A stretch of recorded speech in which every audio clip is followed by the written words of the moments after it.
না আমি দেব। মাননীয় স্পিকার, এটা অশোভন, এটা অশোভন। আমার বক্তব্যের সময় যদি এইভাবে কমেন্টস করা হয় তাহলে আমার এখানে দাঁড়ানোর প্রয়োজন নেই।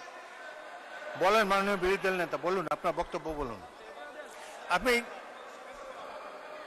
মাননীয় স্পিকার, আমি সম্মানিত সংসদ সদস্য এবং স্বরাষ্ট্রমন্ত্রীর প্রতি সম্মান রেখে বলতে চাই, আজকে নতুন করে তিনি এই শব্দগুলো উচ্চারণ করেন নাই। সংসদ অধিবেশন যেদিন থেকে বসা শুরু হয়েছে সেদিন থেকেই তিনি তুচ্ছ তাচ্ছিল্য করে সবাইকে